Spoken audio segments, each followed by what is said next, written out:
This week on the show, we have celebrity doctor, psychiatrist, and brain specialist, Dr. David Amen. Hello and welcome. Thank you so much for watching. This show is all about giving you insights and showcasing brands that help you to live your best life and give you confidence. As always, I want to kickstart your morning with some motivational advice to help you to feel inspired and energized to start your day. Today, I want to talk about the importance of focusing your attention on things that uplift you rather than drain your energy. We've all had those experiences where we encountered a negative person or situation that put a damper on our day because of something they said or did.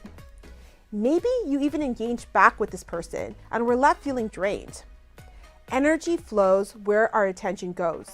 So preserving your precious attention on things that inspire and uplift you and give you peace is essential to living a happy and fulfilling life. Your time and attention is one of the most precious gifts you can give someone. So make sure it's directed in a positive direction.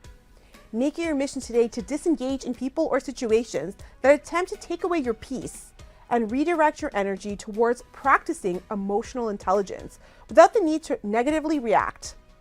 As the Dalai Lama quotes, "Don't let the behavior of others destroy your inner peace." Stay tuned. Coming up after the break, I know that your clinic has the world's largest database of functional brain scans, over thousands of scans with 93 countries of scans of different people. So how does these scans help people better understand what's happening in their brains? Well, if you never look, you just never really care about the health of your brain. If you look and you see it's healthy, you want to keep doing those habits. If you look, which is common for us, and you see it's unhealthy, you really think twice about drinking alcohol because alcohol is not good for your brain. You really think twice about using marijuana because that's not good for your brain. You fall in love with your brain and then you treat it better. Bella Hadid went public that I was her doctor, and after she saw her scans, which were not healthy, she stopped drinking. And it's what I see over and over. You develop this concept I call brain envy. wardrobe provided by H&M. Next up on the show, we have celebrity doctor, Dr. Darriel Amen, who is the founder of Amen Clinics and practices as a psychiatrist and brain specialist. He is also a 12-time New York Times bestselling author, educating millions of people worldwide on focusing on brain health. Thank you so much for being on the show today. How are you doing today? Well, thank you so much. I'm filled with gratitude for you helping me share this message. I am very excited to talk to you. I absolutely love your work, and we're going to dive into it in just a little bit. But before we get into that, let's talk about, you're a celebrity doctor, psychiatrist. So let's talk about, when did you want to get into the health and wellness space? And let's also talk about your clinics, Dr. Amen Clinics.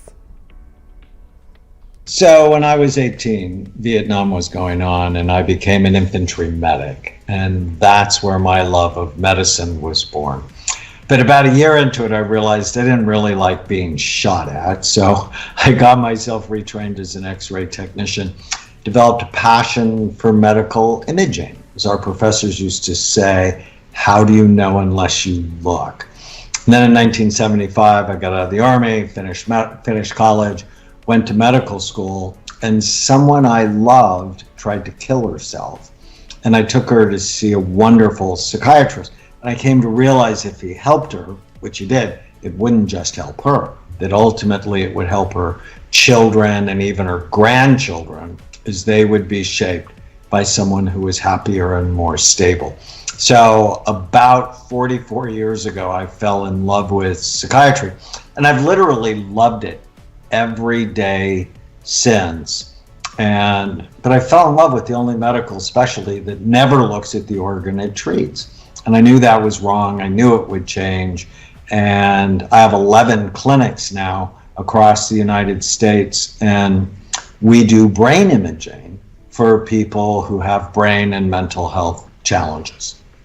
And let's talk about that. I know that your clinic has the world's largest database of functional brain scans, over thousands of scans with 93 countries of scans of different people. So how does these scans help people better understand what's happening in their brains?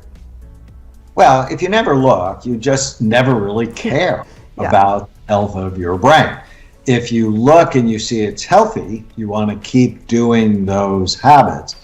If you look, which is common for us, and you see it's unhealthy, you really think twice about drinking alcohol because alcohol is not good for your brain. You really think twice about using marijuana because that's not good for your brain.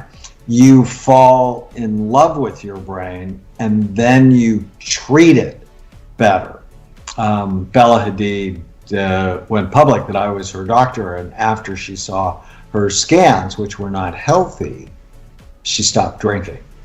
And it's what I see over and over. You develop this concept I call brain envy. You want to love and care for your brain. And I live in Newport Beach, where we have more plastic surgeons than almost anywhere in the world. And I often say we care more about our faces, our breasts, our bellies, and our butts than we do our brain. And that's insane. Yeah, absolutely. The funny thing about this is I always promote this on the show is that, your brain dictates your whole life. Really, our brain is what operates everything. I mean, it's how it operates about how we feel, our thoughts. So I always never understood that people, they work out, but they don't focus also on their brain health. And that's something that you also promote. I want to talk about your new book, Change Your Brain Every Day. Let's talk about some of the concepts that you talk about. And also, you also promote brain health. So let's talk about that as well. At the beginning of the pandemic, I wrote down this sentence: mental hygiene is just as important as washing your hands. And brain and mental health are daily practices. But nobody knows what to do. And so Change Your Brain Every Day is 366 short essays on the most important things I've ever said. It's meant to be read just one a day, 2 or 3 minutes, and then a couple of minutes of an exercise so that we can plant love for your brain and then doing the right things every day.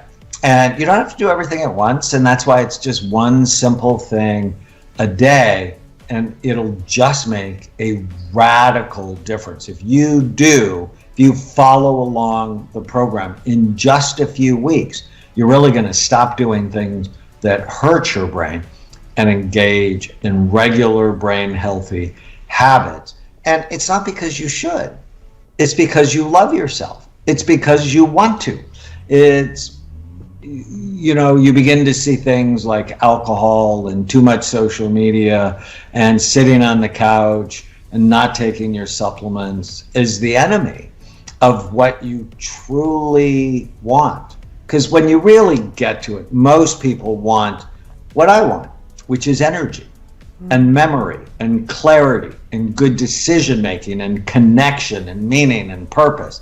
And so when you see the plate of French fries or you see the bottle of whiskey, you realize those things are the enemy of your goals. But you have to get clarity first, which is something that happens very early in the book. And I know that you start your day by saying today is going to be a great day. I know for me personally, I use affirmations to kind of help program my subconscious mind. So let's talk about that. What are some daily practices that you use to set yourself up for a great day? So when my feet hit the floor in the morning, today is going to be a great day. And then my brain goes through my day looking for what I'm excited about. And my favorite exercise is when I go to bed at night, I say a prayer and then I go, what went well today? And I start at the beginning of the day and not just looking for the big things that went well. I'm looking for the micro moments of happiness that happened to me that day. A hummingbird, a butterfly, holding my wife's hand, a great meal, simple things that make me happy. So I'm training my mind to look for what's right, not just for what's wrong. Mm-hmm. I like that. It's simple, just saying today is going to be a great day. But I feel that by saying that, your brain is looking for data to back that, fact up, and you start seeing things differently, right? You see the sunshine, you see a beautiful bird, you see, just great things. So I really like that mentality. And right now, we have a pandemic of mental disorders, of people going through a rough time with mental issues. So let's talk about, what are some things that you do to help your clients get through mental health problems? So I actually don't think of them as mental illnesses. I think calling someone mental shames them. And nobody wants it. Yeah. But everybody wants a better brain. So if you ask me, it's like, hey, Daniel, what have you learned from 225,000 brain scans that I've done over the last 4 decades? I learned most psychiatric problems are not mental health issues at all. Rather, they are brain health issues that steal people's minds. Get your brain right, and your mind will follow. And when you reimagine mental health as brain health, everything changes. So, for example, your diet has to change, because if it's brain health, well, you have to feed your brain properly. If it's brain health, you really should not be texting while you're driving, because you're more risk for a brain injury. If it's brain health, you have to get off the couch and exercise, because low blood flow is the number one brain imaging predictor of Alzheimer's disease.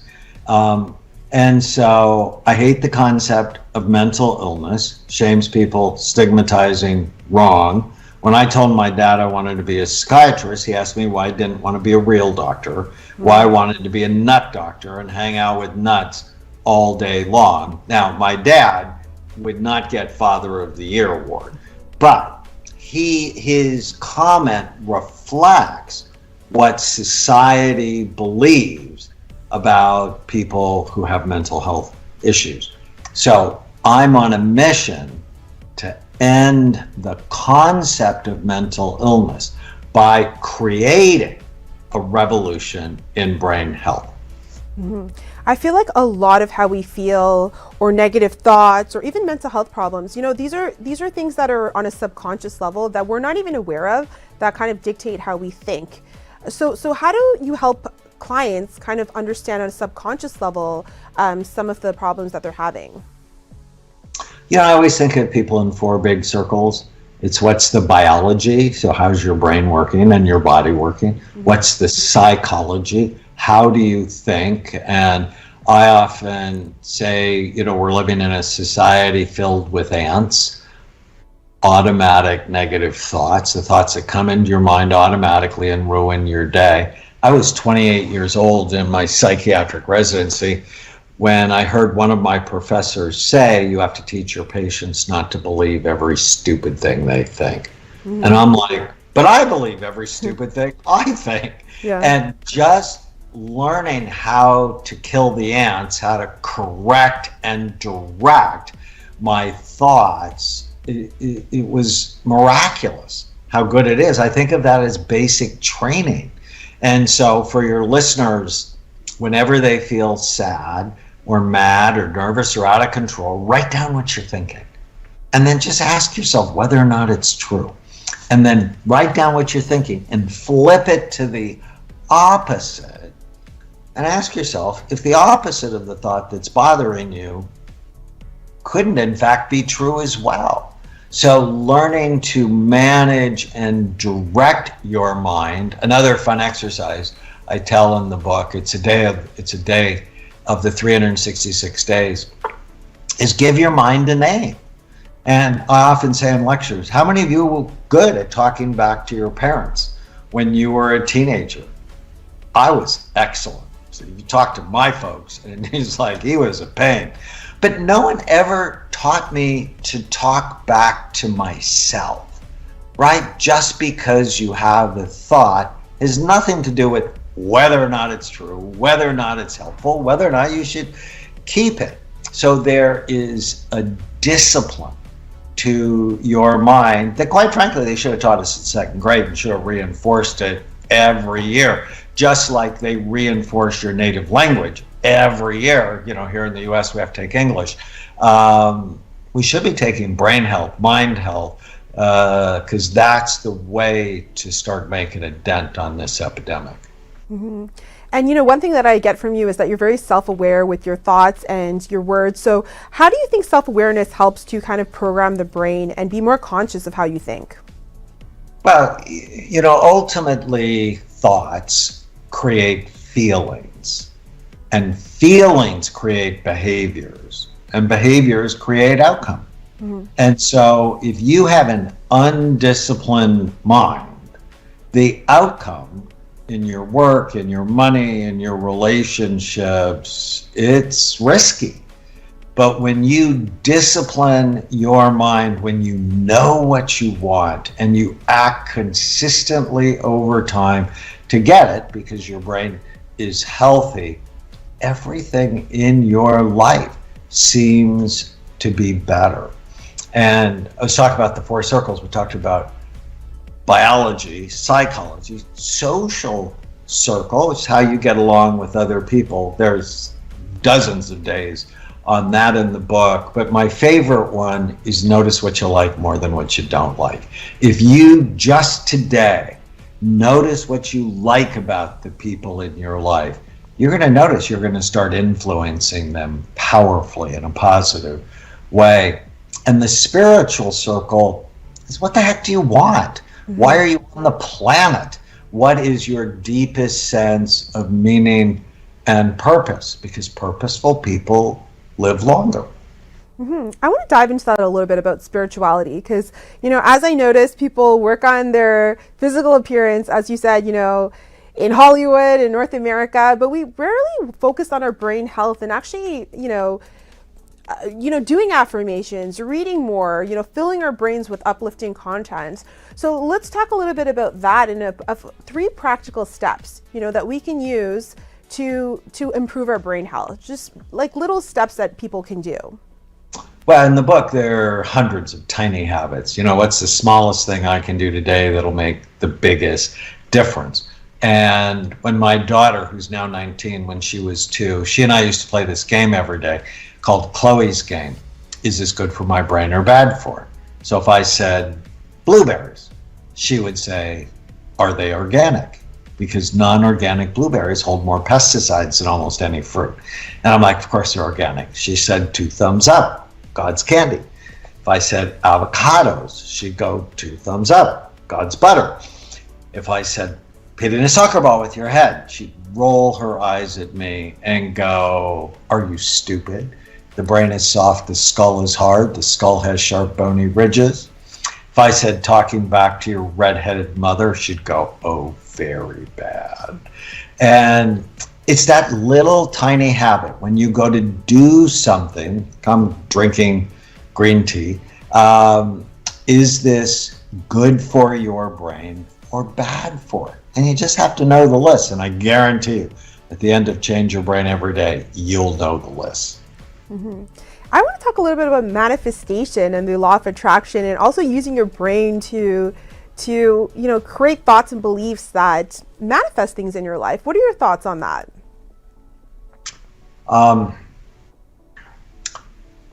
Your brain makes happen what it sees. Mm-hmm. And so if you're always predicting tragedy, you're going to struggle with anxiety and panic attacks. But if you're predicting success, your frontal lobes are just much more likely to make it happen. You need to tell your brain what you want. I tell a story in the book about a condition, a psychiatric condition called pseudocyesis. And what that means is false pregnancy.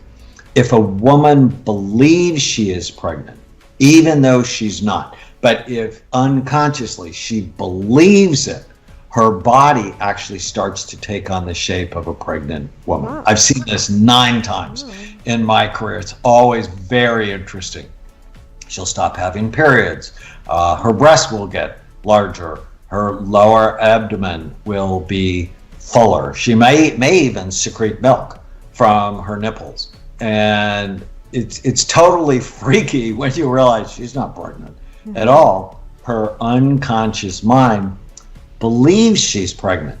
So if you can train your mind to believe what you want and see it in a positive way, you're more likely to manifest it. Mm-hmm.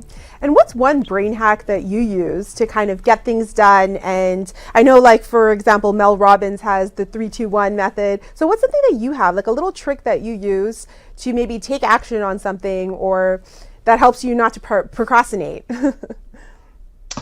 Well, I keep to-do lists, and I don't like them to build up. So, it's my motivation and anxiety. The big one, though, is this little tiny habit. Is this good for my brain or bad for it? I'm turning 69 this year, and I've seen way too many older brains. And it's just bad news, right? As your skin falls off your face as you age. That same process happens in the brain. And a lot of people go, oh, I don't want to be anxious. And I think of anxiety from like 0 to 10. And I always want to be about a 3, because people with low levels of anxiety die the earliest from accidents and preventable illnesses. So I want to have a big, fat, full brain my whole life. And if that's true, that means I need to do the right things, because if I don't, 50% of people 85 and older will develop Alzheimer's disease or another form of dementia. 50. I'm not okay with that, to have a 50% chance of having lost my mind. And so it's okay to use a bit of fear to keep you on the right track. How do we keep our brains young? I mean, as we age, as you said, it's physically, but it's also mentally. We see that decline, in our grandparents and things like that, them not being as sharp. So how do we keep our brains young and healthy? Well, it's basically 3 things. You care about it, so that's brain envy we talked about. You avoid anything that hurts it, know the list. And you do things that help it. And it's a daily practice. Mm-hmm. And last but not least, I created my platform to inspire, to uplift, and, to showcase anything is possible. So I want to ask you for, there are so many people that are going through a hard time all over the world right now. As there's a mental health crisis. And what for the person that, just is unmotivated, that doesn't want to get out of bed, what would you say to uplift and inspire them? The brain and mental health are daily practices. I would say pick up the book and get started. Only a few minutes a day. When you fall in love with your brain, when you see mental health really as brain health, every decision changes in a positive way. Mm-hmm. Very nice. And we're going to link all the information for your book below so our viewers can read it, because it has very good advice. And, for our viewers that want to get a brain scan of their own and learn more about your clinics, where can they do so? amenclinics.com. So Amen, like the last word in a prayer, clinics.com. You could also follow me on Instagram or TikTok. We love teaching people to love and care for their brains. Thank you so much, Dr. Amen, for being on the show today. I love that you're using your passion to inspire people. Your little daily TikToks and your Instagram posts are so useful, and they're inspiring people all over the world. So thank you for your amazing work. Thank you for helping me share the message. Tag TV is available on Roku, Amazon Fire TV, Apple and Android TVs, as well as on Apple and Android phones. Watch live through YouTube and Facebook.